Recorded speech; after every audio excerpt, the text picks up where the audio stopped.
بسم اللہ الرحمن الرحیم الحمد للہ نحمده ونصلی ونسلم علی رسوله النبی الکریم وعلی آلہ وصحبہ اجمعین یا رب لک الحمد کما ينبغی لجلال وجهک وعظیم سلطانک یا رب صلی وسلم وبارک علی سیدنا ونبینا وحبیبنا ومولانا محمد کما ينبغی لعظیم عطائک وجودک وکرمک ومنک۔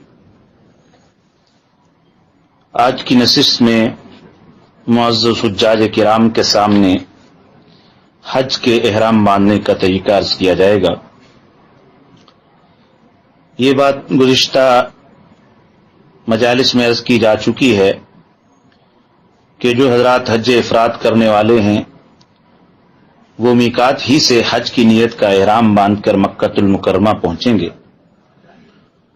اور جس وقت 8 ذی الحج کو مینا جانے کا وقت ہوگا وہ پہلے ہی سے احرام کی حالت میں ہوں گے۔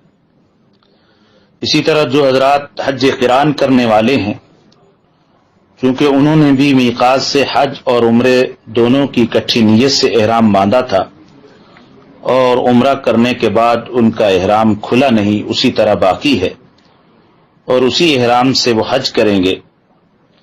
لہذا ان حضرات کا چونکہ احرام باقی ہے یہ اسی حالت میں مینا جائیں۔ البتہ جن حضرات نے حج تمتع کا ارادہ کیا ہے، چونکہ عمرہ کرنے کے بعد ان کا احرام کھل چکا ہے، وہ میقات سے صرف عمرے کی نیت سے حرم شریف میں حاضر ہوئے تھے، تو اب 7 یا 8 ذی الحج کو جیسی ترتیب سعودی وزارت کی طرف سے معلم کی طرف سے طے ہوگی، مینا جانے سے پہلے یہ حضرات اپنے ہوٹل ہی میں احرام باندھیں گے۔ اگر حرم شریف سے احرام باندھ لیا جائے تو یہ بھی جائز ہے، بلکہ بہتر ہے، لیکن حج کا احرام باندھنے کے لیے حرم سے باہر جانے کی ضرورت نہیں، حرم ہی میں احرام باندھنا ضروری ہے۔ تو اپنے ہوٹل میں اسی ترتیب کے مطابق جو احرام باندھنے کے طریقے میں عرض کی کہ غسل اور صفائی سے فارغ ہو کر 2 رکعت نماز پڑھ کر حج کی نیت سے احرام باندھ۔ حج کا احرام باندھنے میں وہ حضرات 2 نفل پڑھنے کے بعد صرف حج کی نیت کریں گے، اور اس موقع پر یہ دعا پڑھیں گے: اللہم انی ارید الحج فیسرہ لی وتقبلہ منی، نویت الحج مخلصا للہ تعالی۔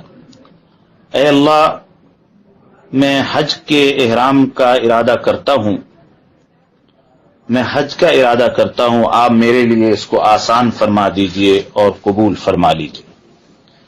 نیت کرنے کے بعد اسی وقت بلند آواز سے 3 مرتبہ تلبیہ پڑھ لیں۔ تلبیہ پڑھتے ہی ان حضرات کا احرام شروع ہو جائے گا۔ اب احرام شروع ہو جانے کے بعد ان تمام پابندیوں کا خیال رکھیں جو احرام کی پابندیوں کے سلسلے میں آپ حضرات کے سامنے پہلے بیان کی جا چکی ہے۔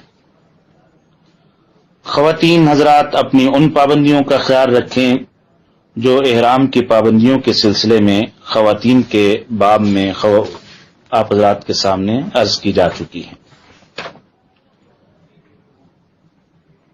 مینا میں پہنچنے سے پہلے چونکہ احرام باندھ لیا گیا ہے، اب جس وقت بھی ترتیب ہو، مینا میں 8 ذی الحج کی ظہر سے لے کر 9 ذی الحج کی فجر تک یہ 5 نمازیں مینا میں ادا کرنا سنت ہے۔ تو اپنے خیموں میں پہنچ کر تلبیہ کا ورد رہے اور 5 نمازیں جماعت کے ساتھ ادا کی جائیں۔ نمازوں کے علاوہ قرآن پاک کی تلاوت، کثرت سے تلبیہ پڑھنا یہ مینا کے معمولات میں سے ہے۔ اگر سعودی وزارت کی طرف سے، معلم کی طرف سے، گروپ کی طرف سے ترتیب 9 کی رات کو ہی عرفہ جانے کی ہو تو اس ترتیب کا خیال رکھنا چاہیے، اسی ترتیب کے مطابق چلے جائیں۔ امید اللہ تعالیٰ کی رحمت سے چونکہ نیت 5 نمازوں کی ہے، انشاءاللہ اللہ تعالیٰ 5ویں نماز کی مینا میں ادائیگی کے ثواب سے بھی محروم نہیں فرمائیں، کیونکہ یہاں حجاج کرام سعودی وزارت اور معلمین کی ترتیب کے تابع ہوتے ہیں۔ ان ترتیب کا خیال رکھنا سہولت اور آسانی کے لیے اگلے ارکان کی ادائیگی کے لیے بہت زیادہ ضروری ہے۔ بہرحال مینا کے پہلے دن میں جو 8 ذی الحج کا دن ہے اس کو یوم الترویہ کہا جاتا ہے، 5 نمازیں مینا میں ادا کی جائیں۔